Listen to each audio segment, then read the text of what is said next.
everyone, today we are going to solve BPT theorem or Thales theorem of class 10 maths chapter triangles. This theorem is very important. So please इस question को ध्यान से समझिएगा और video को and तक जरूर देखिएगा. Now we will solve the question. The question is if a line is drawn parallel to one side of a triangle to intersect the other two sides in distinct points, the other two sides are divided in the same ratio. What is the meaning of the line that they are saying that कि एक triangle है. मान लो यहाँ पे हमने एक triangle draw कर लिया ABC. वो बोल रहे हैं if a line is drawn parallel to one side of a triangle to intersect the other two sides. अगर हम ट्राइंगल में कोई एक साइड पे अगर हम एक लाइन ड्रॉ करते हैं which is parallel to the other side. मान लो ये लाइन हमने ड्रॉ कर ली, इसको हमने नेमिंग दिया DE और ये बोल रहे हैं कि ये लाइन क्या है, दूसरी साइड के पैरेलल होगी. ये साइड लाइन क्या है, हमने ड्रॉ कर लिया BC के पैरेलल. तो ये लाइन क्या करेगी, ये जो बाकी दो साइड्स हैं which are AB and AC, इनको इक्वल रेशियो में डिवाइड कर देगी. ठीक है, ये थ्योरम हमें बोल रही है. अब हमने ये जो थ्योरम कह रही है we have to prove that. हमने प्रूव करके दिखाना है कि ऐसा एक्चुअल में ही होता है कि जब हम ट्राइंगल की किसी एक साइड के सामने कोई पैरेलल लाइन ड्रॉ करते हैं तो वो लाइन बाकी दो साइड्स को इक्वल रेशियो में डिवाइड करती है. मीन्स हमें क्या प्रूव करना होगा कि AD upon DB equal to होगा AE अपॉन EC के. This we have to prove in this question कि इन दोनों साइड्स की रेशियो क्या है, आपस में इक्वल है. तो सबसे पहले हम इसमें क्या लिखेंगे, हम लिखेंगे given. This is a format to solve the question. Given हमें क्या है, ट्राइंगल ABC गिवन है और क्या गिवन है कि that DE is parallel to BC. ठीक है, उन्होंने बोला कि इस तरह से ड्रॉ करो कि वो पैरेलल है एक दूसरे के. It means DE is parallel to BC and what we have to prove, क्या प्रूव करना है कि जो दो बाकी दो साइड्स की रेशियो है आपस में इक्वल है. बाकी दो साइड्स कौन सी हैं, AB और AC. तो इनकी रेशियो क्या होगी, AD अपॉन DB इसकी रेशियो होगी और AE अपॉन EC इसकी रेशियो होगी. तो ये हमने प्रूव करना है that AD upon DB equal to AE upon EC. This we have to prove. तो इसको प्रूव करने के लिए हमें कुछ कंस्ट्रक्शन करनी पड़ेंगी, वो हम अभी करेंगे. पहले हम लिखते हैं क्या कंस्ट्रक्शन करनी है. हमें कंस्ट्रक्शन करनी है we have to join BE. एक तो हमने BE को ज्वाइन करना है और एक हमने DC या CD को ज्वाइन करना है. पहले तो ये कंस्ट्रक्शन हम लिखते हैं कि हमने क्या किया है, वी हैव ज्वाइंड या हमने ज्वाइन करना है BE. एक तो हमने BE को ज्वाइन किया एंड और हमने ज्वाइन किया है CD को या DC को. ओके, एक तो हमने ये कंस्ट्रक्शन करनी है और हमने क्या कंस्ट्रक्शन करनी है इस क्वेश्चन में, we have to draw perpendicular. कहाँ से, D से एक प्रिपेंडिकुलर ड्रॉ करना है AE के ऊपर. तो ये प्रिपेंडिकुलर का साइन यहाँ पे डाल देते हैं, इसको हमने नेमिंग कर दिया है M. और हमने एक और प्रिपेंडिकुलर ड्रॉ करना है E से प्रिपेंडिकुलर ड्रॉ करना है किसके ऊपर, AD के ऊपर. इसके पे प्रिपेंडिकुलर का साइन डाल लेंगे, इसको नेम कर दिया है N. हमें दो प्रिपेंडिकुलर ड्रॉ करने हैं, एक D से ड्रॉ करना है AE के ऊपर, इसको नेम देंगे M. एक प्रिपेंडिकुलर ड्रॉ करना है E से स्टार्ट करके, यहाँ पे हम इसको नेमिंग करेंगे N. किसके ऊपर ड्रॉ करेंगे, AD के ऊपर. दो प्रिपेंडिकुलर हमने ड्रॉ करने हैं. तो we have to write down, यहाँ हमें बताना पड़ेगा कि हमने क्या किया, ड्रॉ किए हैं. एक तो प्रिपेंडिकुलर EN ड्रॉ किया है किसके ऊपर, AD के ऊपर, EN ऑन AD और एक DM ऑन AE और एक हमने प्रिपेंडिकुलर ड्रॉ किया है DM ऑन AE. ठीक है, ये प्रिपेंडिकुलर हमने ड्रॉ किया है, ये हमने बता दिया है. अब हम इसको प्रूव करना शुरू करेंगे कि हमने प्रूव कर जो करना है, अब उसको स्टार्ट करते हैं. प्रूफ करना है अभी देखिए हमने प्रूव करना क्या है, हमने प्रूव करना है AD upon DB equal to AE upon EC. तो अभी यहाँ पे क्या है, AD है. तो अभी हमें ऐसा ट्रायंगल लेना पड़ेगा जिसके अंदर AD आता हो. तो ये ट्रायंगल हम लेंगे अगर हम ये ट्रायंगल ले लें AD और ये E, इतनी इस ट्राइंगल को अगर हम ले लें तो इसके अंदर AD आ जाएगा।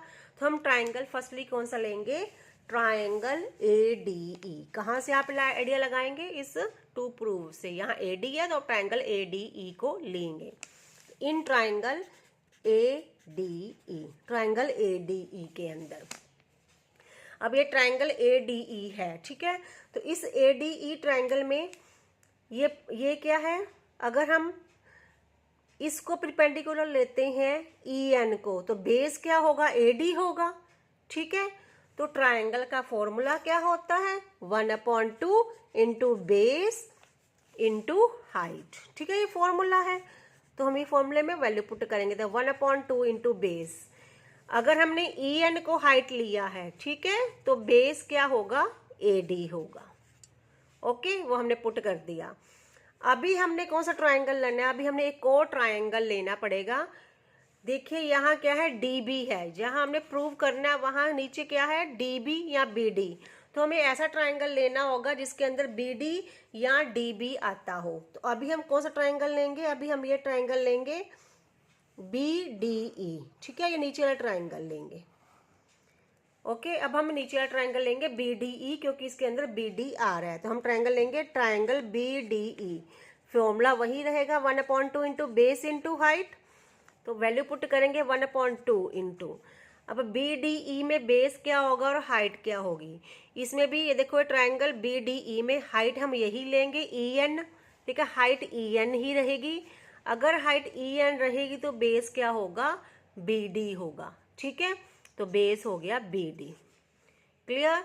इसमें आपने क्या बात का ध्यान रखना है कि जो ये दो ट्राइंगल्स आप लोगे इनमें हाइट सेम आनी चाहिए, ठीक है। यहाँ देखो, यहाँ भी EN है, यहाँ भी EN है, तो ये हाइट सेम आनी चाहिए। फर्स्टली आपने ये ध्यान रखना है। क्यों सेम आनी चाहिए अभी आपको पता चलेगा। अभी हमने क्या प्रूव करना है, रेशियो में प्रूव करना है। तो हम इन दोनों ट्राइंगल्स की रेशियो लेंगे। तो area of triangle ADE upon area of triangle BDE, ये दोनों ट्राइंगल्स किसका इक्वल आया, 1/2 into AD up into EN आया ऊपर वाला ट्राइंगल, और नीचे वाला ट्राइंगल क्या आया, 1/2 इंटू BD इंटू EN। देखिए दोनों में हाइट सेम लेनी है आपने, यहाँ EN है, यहाँ भी EN है। अब ये कट जाएंगे, 1/2 भी कट जाएगा, तो क्या बचेगा, AD अपॉन BD बचा हमारे पास, ठीक है। क्लियर है, ये फर्स्ट वाला आ गया AD अपॉन BD। अब हमने क्या करना है, अभी हमने AE और EC पे फोकस करना है। अभी हम जो ट्राइंगल लेंगे नेक्स्ट इसके अकॉर्डिंग लेंगे। Now area of triangle AE किसके अंदर आएगा, AE फिर से वही ट्राइंगल AD के E के अंदर ही आएगा, ठीक है। फिर से हमने जो पहले ट्राइंगल लिया था सेम ट्राइंगल लेना है, ये बात आपने ये स्टेप्स आपको याद रखने हैं। फिर से वही ट्राइंगल लेंगे, एरिया ऑफ ट्राइंगल ADE, फिर से वही ट्राइंगल लेंगे, लेकिन इस बार हम बेस और हाइट को चेंज करेंगे। अब हम लिखेंगे 1/2 इंटू बेस इंटू हाइट। अब इसमें हम कौन सा बेस और कौन सा हाइट लेंगे, अब हम ये वाली लेंगे हाइट DM। पहले हमने क्या ली थी EN, लेकिन अब हम DM हाइट लेंगे, ठीक है। लिखते हैं इसको 1/2। अब हमने हाइट कौन सी लेनी है, DM लेनी है। तो DM अगर हाइट लेंगे तो बेस क्या हो जाएगा, AE हो जाएगा। तो बेस हो गया AE, ठीक है, समझ आया यहाँ पे। अब हम एक और एरिया लेंगे, एरिया ऑफ ट्राइंगल। यहाँ पे क्या है, EC है, यहाँ हमने EC भी चाहिए। तो EC कौन से ट्राइंगल में आएगा, EC देखिए कौन से ट्राइंगल में आएगा, EC इस ट्राइंगल में आएगा DE और C। अब हम ये वाला ट्राइंगल लेंगे, ठीक है। अब हम ये DE और C को ट्राइंगल को लेंगे। तो इन एरिया ऑफ ट्राइंगल DEC, ठीक है, या CDE भी लिख सकते हैं। फिर से वही 1/2 into base into height equal to 1/2 into. अब हाइट हमने कौन सी लेनी है, हाइट जो हमने ऊपर वाले यहाँ पे ADE में लिखी है, सेकंड टाइम में ली है, वही हाइट लेंगे DM ही, ठीक है, यही DM को ही यूज करेंगे। अब बेस क्या हो जाएगा, अब बेस ये हो जाएगा EC, तो इसका बेस हम ले लेंगे EC, ठीक है। क्या किया हमने, DEC को लिया, दोनों में देखो हाइट सेम होनी चाहिए इसमें भी। तो अब हम इनकी रेशियो फाइंड आउट करेंगे। Area of triangle ADE upon area of triangle DEC। तो 1/2 पहले वाले क्या क्या है, 1/2 into AE into DM upon 1/2 into EC into DM।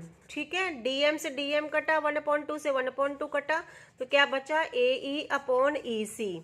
देखिए जो हमें चाहिए था वो हमें मिल गया है। ठीक है, ये सेकंड वाला यहाँ पे अंडरस्टूड। अब हम क्या करेंगे, अब हमें एक और बात याद करेंगे जो हमने 9th में सीखी थी। वहां हमने क्या सीखा था कि जैसे यहाँ पे दो पैरेलल लाइंस हैं, DE पैरेलल टू है BC के। 9th में हमने सीखा था कि जो दो पैरेलल लाइंस के बीच में जो ट्रायंगल्स बनते हैं उनका एरिया आपस में इक्वल होता है। जैसे यहाँ पे DE और BC पैरेलल हैं, इनके बीच में कौन से दो ट्रायंगल बन रहे हैं, एक तो BDE बन रहा है और CDE या DEC बन रहा है। तो इन दोनों ट्रायंगल्स का एरिया आपस में इक्वल होगा, ये हमें 9th में सिखाया गया था। तो वही प्रॉपर्टी हम यहाँ पे यूज करेंगे। Now as DE parallel to BC, so area of triangle, कौन सा एरिया ऑफ ट्राइंगल,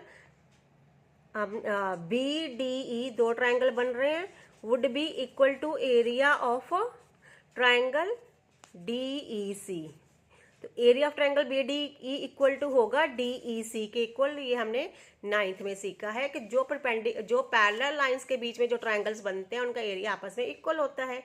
तो BDE का एरिया इक्वल होगा CDE के या DEC के इक्वल। ठीक है, अभी हम जो यहाँ पे पहले वाला यूज किया था इसको दोबारा यूज करते हैं। हमने यहाँ पे क्या था, लिखा था एरिया ऑफ ट्राइंगल ADE, ये जो पहले हमने प्रूव किया इसको लेंगे, upon area of triangle BDE। किसके इक्वल प्रूव किया था हमने, AD अपॉन BD के। अब हम एरिया ऑफ ट्राइंगल दूसरे वाला लेते हैं, ये जो सेकेंड टाइम प्रूव किया है, area of triangle ADE upon area of triangle. अब DEC को हमने किसके इक्वल प्रूव कर दिया है, BDE के इक्वल। ठीक है, या फिर हम बोलते हैं कि हमने BDE जो ऊपर वाला है BDE को किसके इक्वल प्रूव कर दिया है, DEC के। तो हम यहाँ BDE की जगह पे DEC लिख सकते हैं। ठीक है, क्योंकि इन दोनों का एरिया आपस में इक्वल है। इस BDE को हम DEC लिख सकते हैं क्योंकि दोनों का एरिया आपस में इक्वल है, यहाँ हमने बताया है। अब देखिए AD अपॉन DEC, यहाँ पे सेकेंड टाइम हमने प्रूव किया था, तो इसका एरिया किसके इक्वल है, AE अपॉन EC के। ठीक है, तो इसका एरिया इसके इक्वल है, ये देखिए ये सेम है, ADE अपॉन DEC और ADE upon triangle area of triangle ADE upon area of triangle BDE किसके इक्वल था, AD अपॉन BD के। और ये किसके इक्वल है, area of triangle AD upon area of triangle DEC equal to AE upon EC। क्यों equal है, क्योंकि BDE को हम DEC भी लिख सकते हैं, तो ये वही वाला था। अब ये अगर आपस में इक्वल है तो AD upon BD equal to होगा AE अपॉन EC के। ठीक है, यही तो हमने प्रूव करना था क्वेश्चन में, देखिए यही प्रूव करना था, तो हमने प्रूव कर दिया है, hence proved. Hope you like this video. अगर आपको ये वीडियो पसंद आई है तो इस चैनल को सब्सक्राइब कीजिए और फ्रेंड्स के साथ शेयर कीजिए। Thank you so much.